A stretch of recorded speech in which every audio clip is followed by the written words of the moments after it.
11 Crucial Tips and Tricks for Success in Darkest Dungeon. This is a tips and trick video, thus not a guide or a how-to. I will be talking in vague terms / theories and not specific examples for most tips. I have more in-depth videos on this channel about these exact ideas, but this video is for newer players who don't want too many spoilers. This is an update from my last tip video, which is many years ago now. Finally, this gameplay is for my random parties campaign, so they don't make sense. Don't repeat my parties in this footage or critique them because I literally didn't make them.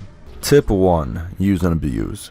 This audio is going to sound a little different than the rest. I redid this point to emphasize the flow of this video. This video is going to go from the idea of use and abuse to keep and protect. My first tips are going to go from exploring and suffering to learning and succeeding. Some veterans of the game will act as if you should never lose anyone or not make any mistakes causing a dungeon failure. Such a thing is not possible without looking up how-tos, walkthroughs, or spoilers, or being a god gamer apparently like them.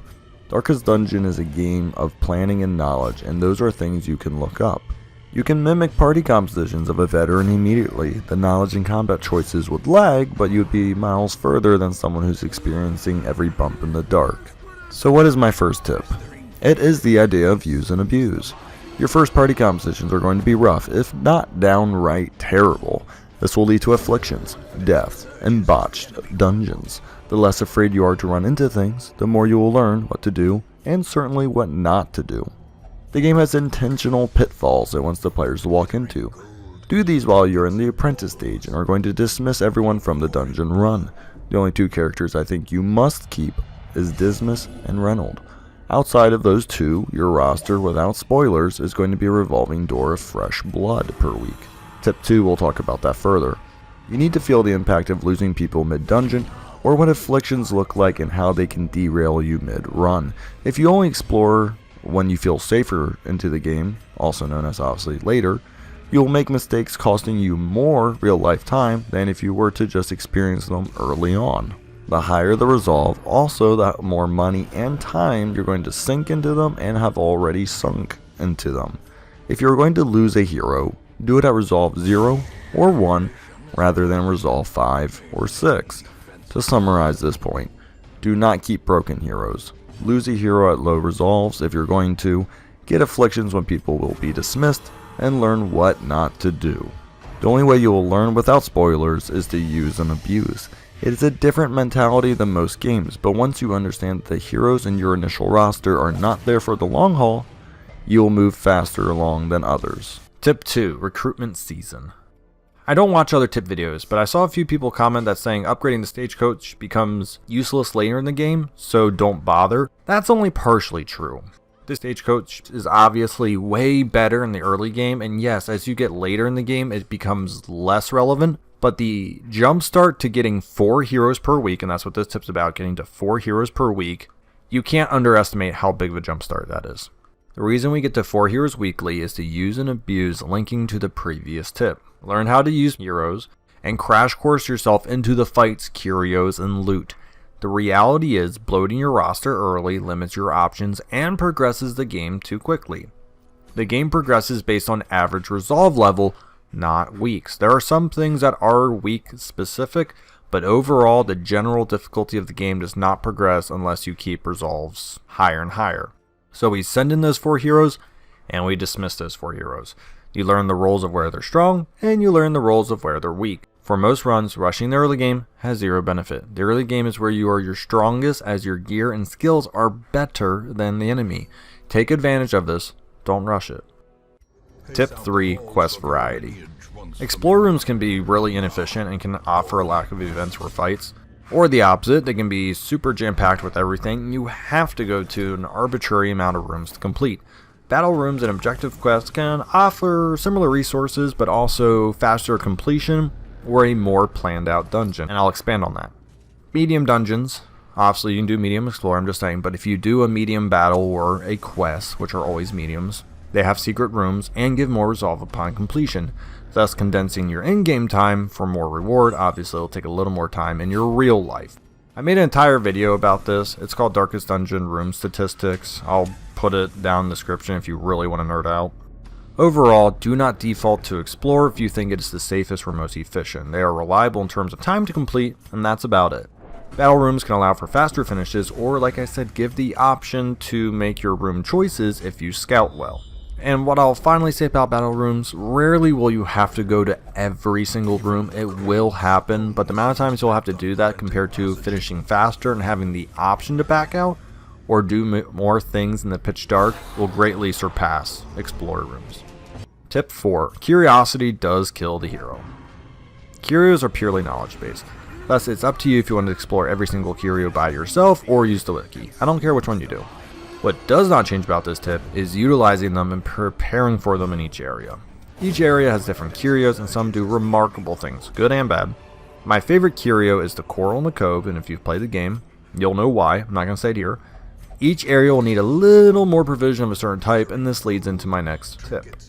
Tip 5, the right amount. This tip is subjective, as riskier playstyles will tell you to buy less, and slower styles will overbuy. I think overbuying is the safest option initially, and then you can start pulling back.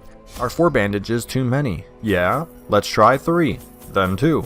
But starting with 2 will probably not be enough. You'll be exploring curios and taking damage. Are antidotes even needed in the ruins? Let that dictate if you buy more, or if any. The ruins needs usually more holy waters, cove more herbal remedies, the wield more anti-venoms or antidotes, and warns more bandages. These are a general rule of thumb and not set in stone. Having one of each item allows flexibility, but it does come at the cost of inventory space and money. I stick to the safe side, as chronic success and keeping heroes alive is way cheaper and faster than losing heroes or missing curios mid-run. Once you explore each curio, observe how many provisions you return home with or are deleting mid-dungeon. These do add up, and if you're new at the game, all that extra gold will be missed. Tip 6, gold will come. A little counterintuitive to what I just said about gold, but very early game, like weeks 10 to 15, money is scarce. Thankfully, stockpiling your money at this point is also not necessary. If playing without spoiler, these weeks are going to be draining, as you will need to overbuy provisions for curios and safety. As you gain knowledge, the cost will drop each week after you go into a place. Also, you should not be investing in every hero yet, thus a vast majority of your money is spent on a skill or 2 and provisions. Once you learn the curios and want to keep heroes, that is when you want to bank large piles of gold. Don't keep gold around in the early game while heroes are not being upgraded, and curios need exploring. It will stunt your progression. Gold accelerates later into the game, so spending large amounts of time saving small levels of gold is a waste of time in your personal life. My next few tips will bring in extra gold to counteract this initial heavy cost, and will also just generically help you throughout the entirety of the game. Tip 7. Oh hey, gold printing lady. If you can get an Antiquarian early, run her ragged. When I play for Sirius, I abuse Antis in the first 10-15 weeks. She's a literal gold printer. I will protect her and try to keep her from being dismissed or afflicted. Literally interacting with Torch Heroes is a free 500 gold with her, so that'll probably be at least 1,000 gold per dungeon if you just bring her. She brings in an extra 3 to 5k overall in the early game, which is massive. Not all 3 to 5k is created equal. That extra gold will sustain your trial and error week to week. She will accelerate your ability to spend and learn the game. If you want to make money, put her in position 4 with Festering Vapors and use her to interact with every loot curio. Hopefully you'll know which curios to avoid with her by then. If you don't know what all the curios do yet, keep her on the side for a few weeks and then learn all the very destructive curios before using her. Don't send her in like week 3 and then have her interact with everything just dying and afflicted. Make sure you know which ones are going to hurt her so you can then have her make the money for you. Tip 8, last fight, last light. This tip is still a banger.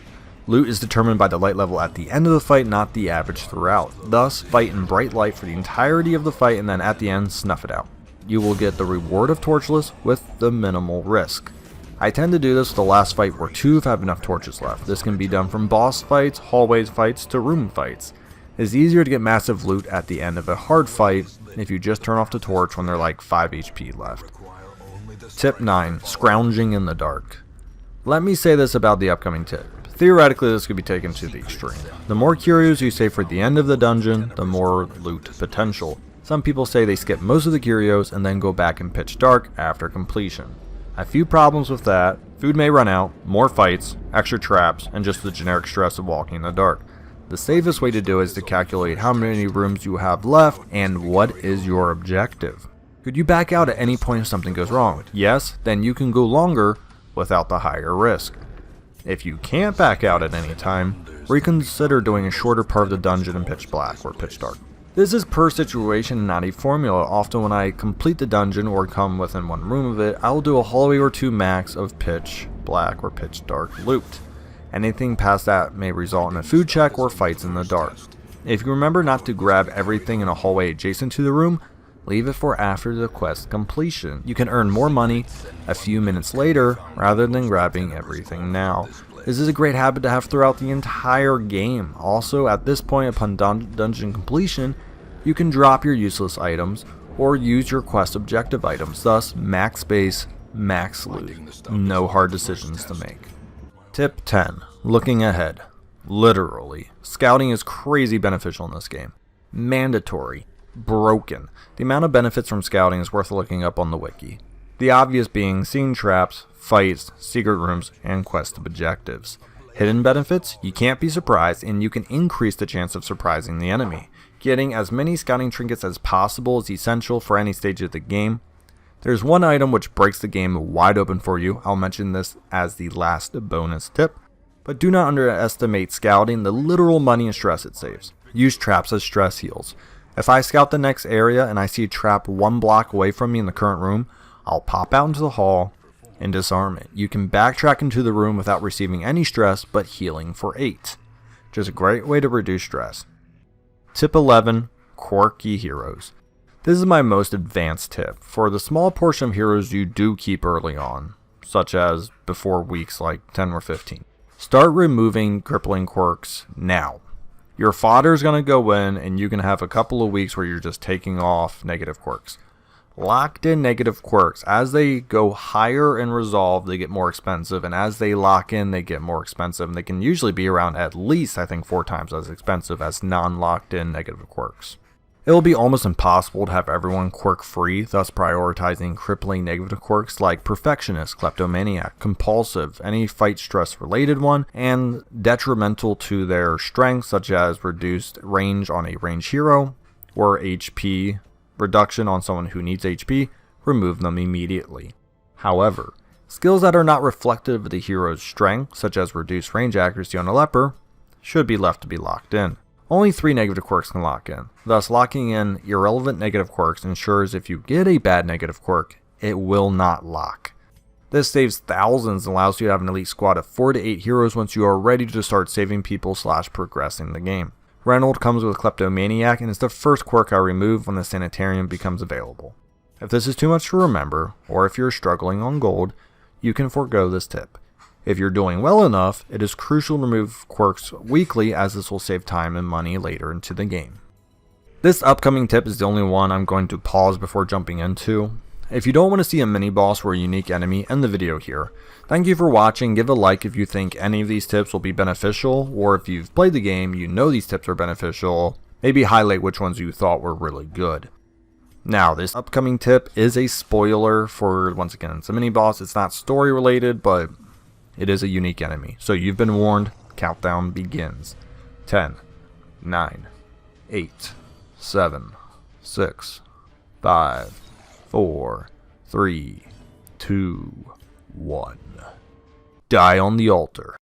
Shamblers will give you the same trinkets from Apprentice to Champion. Thus, why take the harder fights to get the same things in life? Don't do it. Take these fights early because you will have the better equipment and skills at Resolve 2 than the Shambler.